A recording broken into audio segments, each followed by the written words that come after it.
there was only one that was obtained, right? So in this original report, it says here that she had cumulative trauma. And then I'm going to go over to the folder for the original information that I had sent to your team. So let me just go here, Myra. Okay, so here we go. So as you can see here, I had sent a demo sheet, the EAMS claim number 1, EAMS claim number 2. And what is EAMS? So EAMS is basically the workers' compensation database that is used for patients to submit. So when I look up this information, I'm going here, putting in my information, putting in the patient's information and date of birth. And then what comes up in that system is actually these two claims, right? So for example, let's say that the demo sheet only had one claim. In the EAMS system, there's two claims. We have to, since this is a medical legal case, we have to acknowledge both claims. So if I'm sending you two claims, the patient has to be asked about the two incidents. So one, a specific injury, the other, a cumulative trauma. And as you know, patients can have poor memories. They'll say, I don't know what you're talking about, or, I don't remember having submitted this, right? Because they'll tell their lawyers one thing, but then when they're talking to us, they may remember it differently. And so that's why, this is a history as per the applicant, right? This is like kind of their testimony of what they're telling the doctor. And so in the report, I think you've seen what a report should look like just in general. Let me see if I can pull one up. In the report, you're going to have the information that was provided to us, right? And then also the information that the patient gave us, which is all the history. But then there's also going to be like the medical records section, the actual doctor's physical examination. So the different parties, the legal, the medical, they take all these parts and put them together to try to understand, whether what the patient is saying is accurate with what, has been documented officially in the medical records and stuff. So if a patient has two injuries, we would put, or two claims, we would put both claims. So for example, let me see if for Myra, I had actually put, I don't think I've completed it yet. Hold on. Give me 1 second. I think this is a different patient. I wanted to use him as an example of something good that I saw in the histories. Okay, so it doesn't look like I've transferred it yet. It was still pending the specific injury, but I'm going to go over here and see if I can find a report that's already been completed. Can you still see my screen? Yeah, we can see. Okay.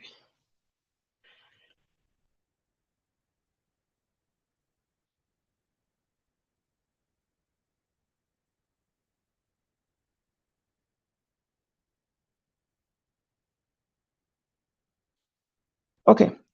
So as you can see here, the way that it's formatted here is a little different than what we ask you to format. And the reason for this is every doctor has like their specific way of wanting things formatted. And so after we do the quality control for the history itself, then there's another person who it gets handed down to, and they do quality control for the doctor's preferences for the whole report. So here, this is how the doctor likes it formatted. But as you can see, this patient has two injuries, right? And so for this history, there were two history of injury sections. The first one was the specific date of injury and what happened there.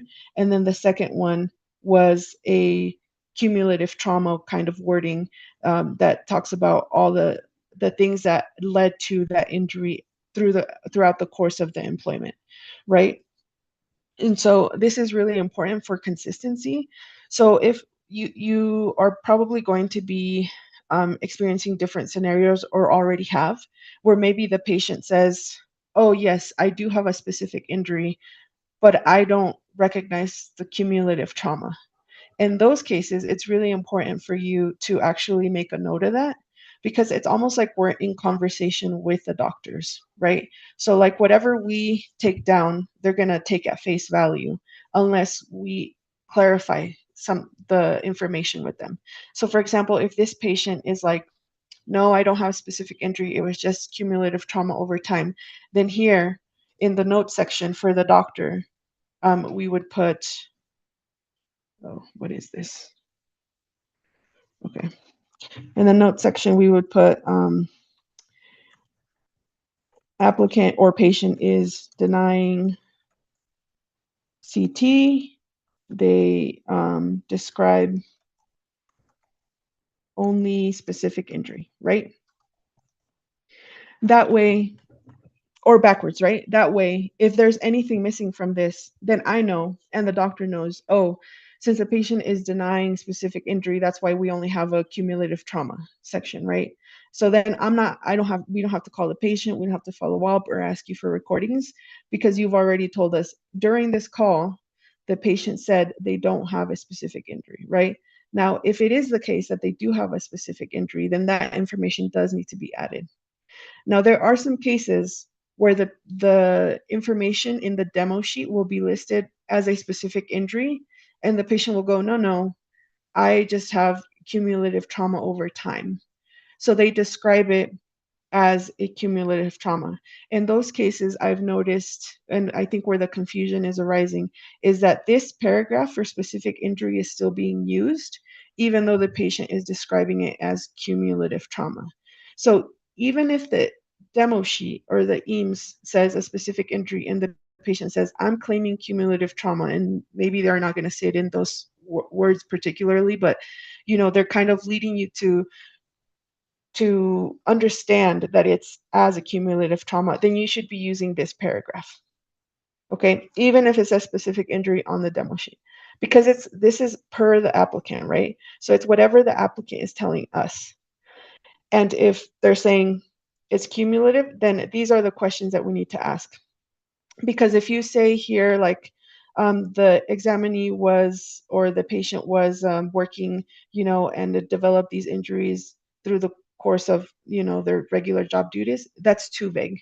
Because if it is a specific injury, the doctor needs to know exactly what happened so they can understand the mechanism of injury and how the patient hurt themselves. Does that make sense? I think maybe we can do some questions Uh, if you have any. Chris, I have a doubt.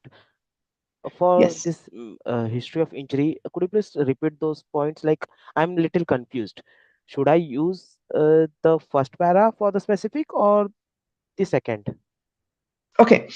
So What if if, you have could a you please like tell me, like, if what if like the patient have the specific injury, so which paragraph need to be used, and what if the applicant have this cumulative?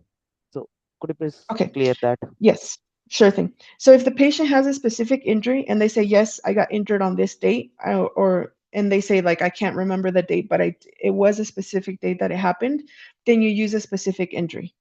If the patient has a cumulative trauma and they say, yes, this happened over time, the pain that I've developed in these body parts happened over time, then they use a second paragraph, the cumulative trauma. Correct. If there's two claims and Mm-hmm. it's one specific and one cumulative, Mm-hmm. you use both. Correct. Okay? Okay, correct. Now, if the patient is being contradictory and the information that you receive is for cumulative trauma, and they Mm-hmm. say, no, it was a specific incident that I had that day, I Mm-hmm. don't recognize the cumulative trauma, then you use the specific injury because that's what they're claiming, right? Mm-hmm. Yeah. If it was if it was listed as a specific injury, but they say, no, no, it was actually over time, then you use this paragraph for the history of injury. Does that Okay, make got it. sense? Yes, yes, yes, got So it. essentially, the case details is like the introduction to the judge and Mm-hmm. to the doctor and everybody else of what is been written and documented in the letters, in the demo, and in EAMS, which is that system, the system that I showed you, right? This is like saying, here are the facts of this case, right? So this is not what the patient is saying. This is what everyone needs to know how things were documented legally, right? But then when you go to the history of injury, this is what the patient is saying. So we have to record it as the patient recalls it. So even if they have a bad memory or they can't recall a specific date of injury, but they are claiming specific, even though it's listed as cumulative, then we have to document it as such so that the doctor understands, which is why it's really important to put here, right? The claiming is denying cumulative trauma and they're only describing specific, because that way we know, okay, this is what they recall. There's nothing we can do about it. The only thing we can do is document it correctly. And so this we're going to leave as is. And then here we're going to document what the patient says. Does that make sense? Yeah, Chris, got it. Yeah, yes. Okay. Okay, perfect. Um, the other thing I wanted to note is for the history of treatment, you guys are doing a great job. I will say that there's no need to put things in parentheses since this is a formal report that's going like in front of a judge and all of that. Parentheses is almost like too informal for it to be included, and so it either needs to be included in the sentence or just omitted. Because if you already put up here, right, that the patient was a poor historian with names and dates, the doctor already knows, like, you're not going to be giving an exact date or an exact name because you've already like listed that up at the top, right? So here from approximately 2022, you could just delete this basically. You can just say in approximately 2022, like Hmm. around that year, this patient completed a month of physical therapy, right? Got it. Um, right hand surgery, where it says here reportedly carpal tunnel, you should actually just include that in the sentence without like putting it in parentheses. Because at least the way that we're taught in the US is like when you put something in parentheses, it's like extra wordy or an afterthought. And so since it's like a formal report, it should just be incorporated directly into the sentence or just omitted. Does that make sense? Yeah, sure. Here it's fine, just because it's like very short and it's not a complete sentence. It's just like basic information that's being given, about the injury or whatever information you're recollecting. Okay, here, why did I? 22, she went there from 2023 to present. So here, I think the reason why I highlighted this was because in the employment history, what you should be documenting is anything that happened before they worked with the claimant, right? So with the employer where they got injured. So this section right here should be the information that you capture about the employer where the injury happened, right? For the employment history, it should be anything that happened before. So if you see here, it says 2023 to present. That should be here in the work status. The work status is anything after. So let's say that the applicant stopped working with this employer in 2022, then they worked with this other employer, Cardinal Medical Cardinal as a medical supply order filler, then this information needs to go down here. So basically, when I'm QCing or doing quality control, I basically just deleted this information because it really doesn't have anything to do with the employment history before they worked with Priority Business Services. So the final report or the edited history looks something like this, where it's just this information here, and it's only a 10-year period, right? So since we're in 2026, anything from 2016 and the most current, up to that point where they were working with that employer where they got hurt. We don't need anything from 2000 or earlier, because I've seen you guys are really good at getting detailed employment history information. That's great. But that's what the judge and the doctor are really concerned about is anything that happened within the last 10 years time frame, right? Um, and so just to clarify, this is for anything that happened before the employer where they got injured for the 10-year period up to like 2016, and this is anything they did after, right? So let's say they worked just for a short period of time with a different employer, then we do have to put that down, right? So like they worked, let's pretend this person worked with Cardinal from 2023 to 2024, but is no longer working. So we just make sure we put that information down, so the doctor knows the patient did have some employment after they got injured, but they're no longer employed. Does that make sense? Yeah, Chris got it. Okay. Do the historians have any questions? Okay, Diego, Olivia, do you have any questions so you can ask? Yes, I do have some questions. Yes, go for it. Hi, Chris. Are you able to hear me? Yes, I can hear you, Okay. Shiny. Yes. So, as you mentioned, okay, as you mentioned earlier about the like if the applicant is claiming that she has or he has in cumulative trauma or specific, but on the EAMS or in the demo it is different. So, on the Mhm. report, should we write as a date of injury? Should we write same as in EAMS or as per the applicant? Okay, so let me go back to the example here. Um, in in the case details, you write whatever is on EAMS, right? Like that's the official Okay. account. But then in the history of All injury, right. you write whatever dates the Mm-hmm. patient gave you. Because then I'm able to see that the dates don't match, but then because you wrote this note here, then I'm gonna write a sentence at the end like the patient denies cumulative. You don't have to do this. I can do it. As long as I can see in the notes section, cumulative trauma and is claiming only a specific injury, and then et cetera, Okay. that way everyone knows, hey, this is the official information, but in reality, this is what the patient told us, right? If Okay. the next person after me wants to delete that, that's fine. I did my job, you did your job. But they understand that it's Mm-hmm. contradictory. But this is like the official EAMS Mm-hmm. information or demo sheet information, and then this is whatever dates the patient gives you as a history of injury. Does that Okay. make sense? So, like I said, yes, as you said in case details, we have the official data. So, like sometimes what happened, the applicant. Oh, you cut off. Oh no. Yeah, I think we lost Olivia. She's facing a network issue. Okay, we can wait for her to rejoin. So by the Okay. time, So can I uh, ask the question? yeah, Yes, go for it. Hi, good morning, Chris. How are you? Good morning. How are you? Yeah, I'm good. So now will come for the most frustrating part. That's the current complaint. Sometimes the Yes. applicants are got very frustrated because we are asking the questions very repetitively, like what helps to relieve the pain.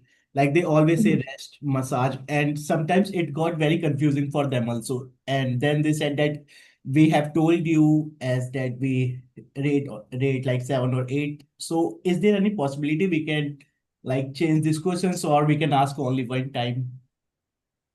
Yeah. So, what I try to explain to the patients when we are in the current complaint section is Mm-hmm. I say, look, because this is a claim, I do have to ask you how you're feeling for every single body part so that the doctor understands if the pain Mm-hmm. is separate or connected. Mm-hmm. The questions may get repetitive, Mm-hmm. but I do have to ask them because this is, how the evaluation process works. Yeah, Now, but they got very frustrated for that part. yeah, so one trick that I have is Mhm. because patients, like they don't think of their body as separate body parts, right? We all think of our body like as a whole, right? And Correct. it's hard to like separate the pain. Yeah. So a lot of times what I'll do is I'll say, if they tell me like the first time I Mhm. use ointments and I take Tylenol. Okay, great. Okay. Mhm. Now for the next body part, let's say they said that for the neck. Now we go down to the shoulders. I'll say, is to alleviate the pain, do you do the same thing as you do for your neck? If they say yes, I put the exact same thing, Okay. ointment and Tylenol. Does that make sense?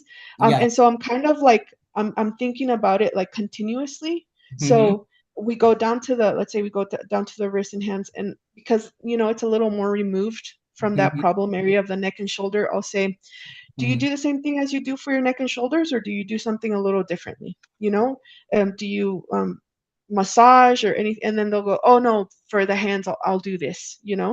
Um, Mm-hmm. Got and it. then if they say, oh, my pain level in the neck is a Mm-hmm. 7 to 10, I'll say, oh, is that the same for your shoulder?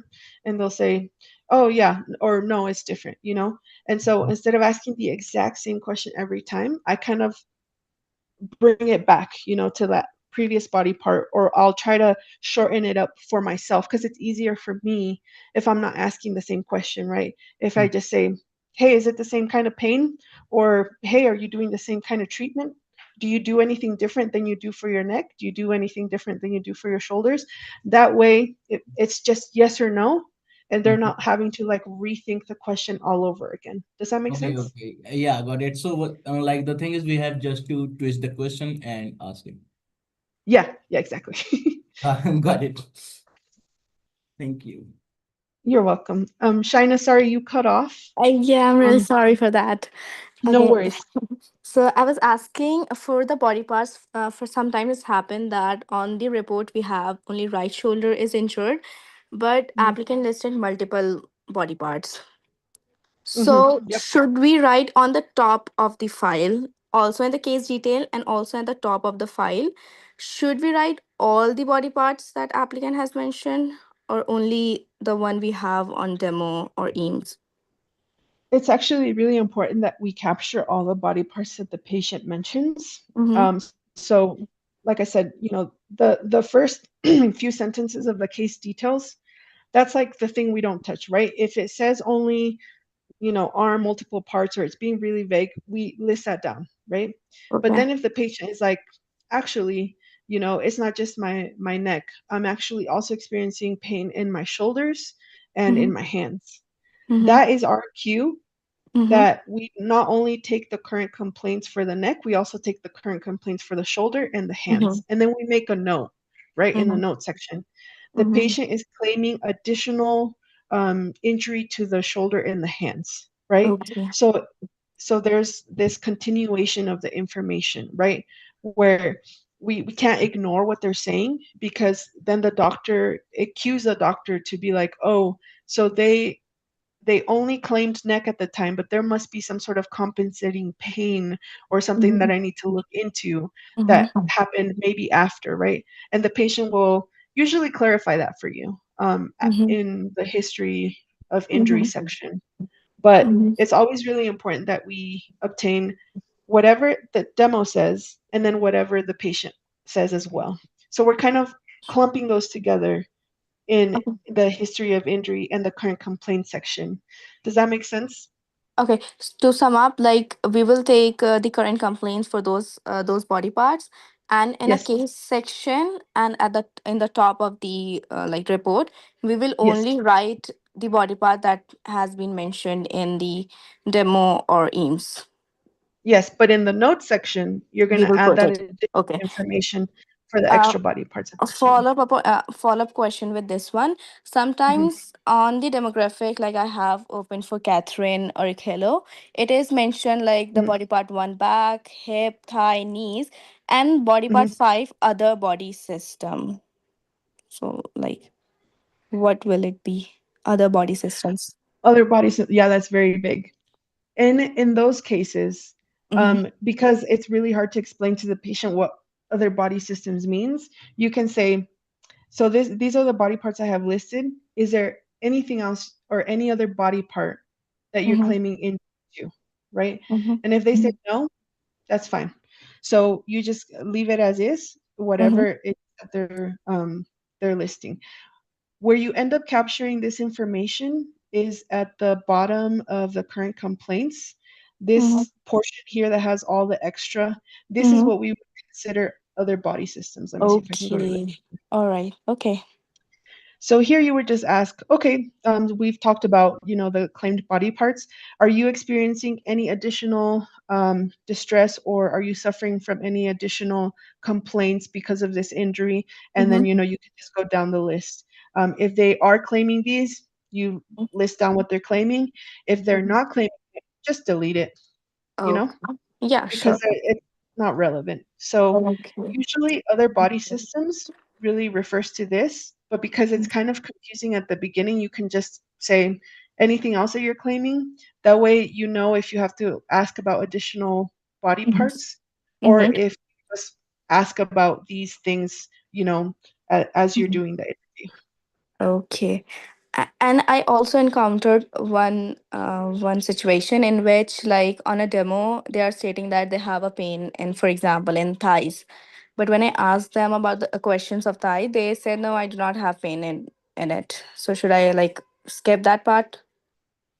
So if they are denying a body part in the claim, it's really important because the doctor is looking to compare what is listed in the claim and then if we capture the information for that, right? So Mm-hmm. let's say, like, I'm just going to use this example, right? I'm just going Mm-hmm. to say the patient denies experiencing pain in the wrist. That way the doctor knows, oh, they didn't talk about this because the patient actually denied it. If we leave it Okay. blank or we don't include it, the doctor's going to be like, where's the chest, right? Mm-hmm. Or they'll make us go back and like call the patient to ask about that, and then the patient will like tell us, oh, actually I don't have pain at this time, right? So Mm-hmm. if you can capture that information, I know that the reason why they don't include body parts aside from these is Mm-hmm. because most of these doctors are orthopedic doctors, right? Mm-hmm.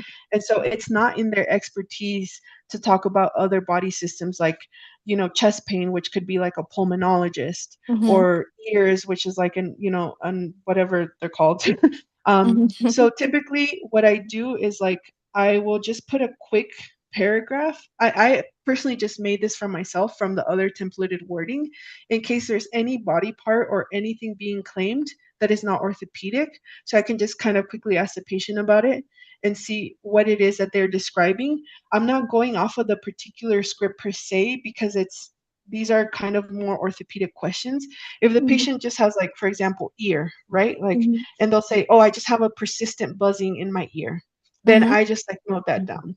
I will ask, like, on a scale of 0 to 10, like, what would you say the pain or discomfort level is? But Mm-hmm. it's not really something that the doctors are going to address because at the end of the current complaint section, what usually occurs is they'll say, for non orthopedic complaints, I have referred the patient to a specialist or something Mm-hmm. like that. So that the judge and everybody else is, acknowledging, okay, this is not the doctor's specialty. Does that make sense? Okay, so like if there's any other body part like chest, ear, eye, anything like this, I will ask them a question like, what is the scale of the pain and is there anything that helps you to relieve? And put it on the Mm-hmm. template Mm-hmm. based on it, right? Yes, yes. Okay, will And do. and if it's in the claim and they're completely denying it, just put it in the Mm-hmm. note section. They're Mm-hmm. denying pain in these body parts. Okay. So either there in the current complaints that signals to me that Mm-hmm. that's not something that we have to follow up on. Okay. Mhm. One last question I have. I want to clear that question up is about like primary physician. When we Yes, ask about like who is your primary physician when here's a last follow-up appointment or schedule appointment, so are mhm. we referring those questions related to the injury that they had at work, or are we asking it in general? That's a really good question. So, patients often confuse their primary care provider with a primary treating physician. So, a Mm-hmm. PCP in the US, primary care provider, is the person you go see when you get sick because they're managing your high blood pressure, whatever. It's a doctor you see all the Mm-hmm. time that's assigned to you, right? But a Mm-hmm. primary treating physician is a doctor that you're specifically seeing for this claim, and they're only treating the body parts that were injured as part of the claim. Okay, so I Okay. do try to explain that to patients Mm-hmm. because it can get confusing. Or you can just phrase it as, do you have a doctor that's treating you specifically for this claim or for this injury? If they say no, you can just say, doesn't have one. Because oftentimes what they'll do is they'll confuse their PCP with their primary treating physician. Mm-hmm. Yeah. Yes. There are some tricky times though where they'll say, I never got treatment through my Mm-hmm. through my employer because they denied it. So I'm actually seeing my regular doctor and he's trying to help me. In those cases, then you can put that doctor down because the regular PCP or primary Mm-hmm. care provider is treating them for that injury. They're not Okay. supposed to because it's a workers' compensation claim, but they're seeing them, they're receiving care, and it's technically part of that injury and it's related. So we put that treatment down. Okay. All right. Yeah. And while we're on the subject of history of treatment, I did want to give you an example of something that I liked when I saw it. Sometimes the patients will say, "No, I didn't get any treatment for this." I don't know who Mm-hmm. did acute homes, but you did a really good job here where you put, he has not sought medical treatment, he has not seen a doctor, he has not received physical therapy, chiropractic. He basically denied all these things. That way the doctor knows Mm-hmm. they didn't get any treatment, right? So instead of being vague, I think this is like very clearly formatted, and I think it's a good paragraph. So I just wanted to highlight that. Okay. Thank you. Mhm. That's all from my end. Thank you. Okay, perfect. Robin, any other clarifying questions or anything else I can provide you with? Yeah, I think, Chris, that's it. We My team has to understand, and I think they are totally understandable, and they are ready to do perfectly. It doesn't have to be perfect. You guys are doing Uh-huh. an awesome job. I just want you to know I'm like a really relaxed person. So when Mm-hmm. I'm sending you emails, I'm not like mad or anything, I'm just like, oh, like this, we need to fix this and that. It's very like No, I hope we. it comes off very professional, but if not, like just know I'm not, I'm just like trying to understand what Uh-huh. what happened so that I'm basically just thinking about the doctor. Okay, what is the doctor going to say if Mm-hmm. this information is missing? So I have to follow up. And a lot of times, Mhm. what's happened is because I don't want to bug you, because I know Uh-huh. you're very busy, I'll call Uh-huh. the patient and the patient will get really mad. And they're like, I already talked about this with the historian. I said this, this, and that. And I'm like, okay, I'm very sorry. And so now what I'm trying to do is I'm trying to bring it back to you to see if there's a recording that we can Mm-hmm. maybe go over, and then I can clarify, because that way I'm like equipped with the information I need if I Yeah. still need to call the patient. But oftentimes, like there's no need to really follow up with the patient. It was just like a misunderstanding or something, and then we can just fix it on our end. Um, and these patients are getting like tons of calls, right? So they get frustrated really easily. So we try to minimize the number of calls they're receiving, if possible. If not, then like I think yesterday I had one, his name was Michael Gwynn. That patient actually just gave you the wrong information, which is why his like history was kind of all over the place, because he confused his current employer with the employer where he got injured. But because I was able to listen to the recording, I knew exactly what to ask him, and he was like, "Oh, I'm so sorry. I didn't know that I was talking about that employer when I was supposed to be talking about this." And it was like a 5-minute call, very few questions, because you had like let me hear the recording. I was prepared, and he just like clarified what I needed, and we were good to go. Okay. So hopefully it's not too upsetting to receive my feedback. You guys are doing a great job, and I really appreciate that you take into consideration the information that I provide back to you. I know it's hard because you don't have as you can see, all my 100 tabs open here. Like you don't have the same amount of information that I do to work with, so it's Uh-huh. hard to always like get everything right. So don't feel pressure to be perfect. Sure, sure, Chris. So thank you, Chris, for explaining all these points. Mhm. So, Shaina, Alok, is there anything else that you would like to ask or understand? No, no, I got all the answers that I need to know. That's all from my Okay. end Thank you very as much. well. Thank you so much, Chris. Thank you. You're Thank you, welcome. It Shana. was nice to meet you, even though we can't see each other. Thank you for everything you do. And I will say, I don't know, because I think you go by Diego in the, Yeah, yeah. Yeah. is that correct? I don't know if you got my text messages, um, but the patient Guadalupe Rodriguez, she had some errands to run, so I just Okay. told her we would reschedule. So she Mm-hmm. was requesting a call for Tuesday at 9. I'm not sure if either one of you is available. I think Jack had said something about not contacting the patient, but I had already contacted her, so I'm sorry. um, so she's rescheduled already, so you don't have to try calling her back for Yeah, today. okay, okay, got it. Robin has given me the message. That's I got the it's Okay, clearly. awesome. Awesome, sounds good. Okay, thanks everyone, Thank you. Thank Have a Thank you. great you, day. Chris. and Thank have a you good for your one. Bye. time. Bye. You Have a too. Bye You're great bye. day. Bye welcome. bye. Bye.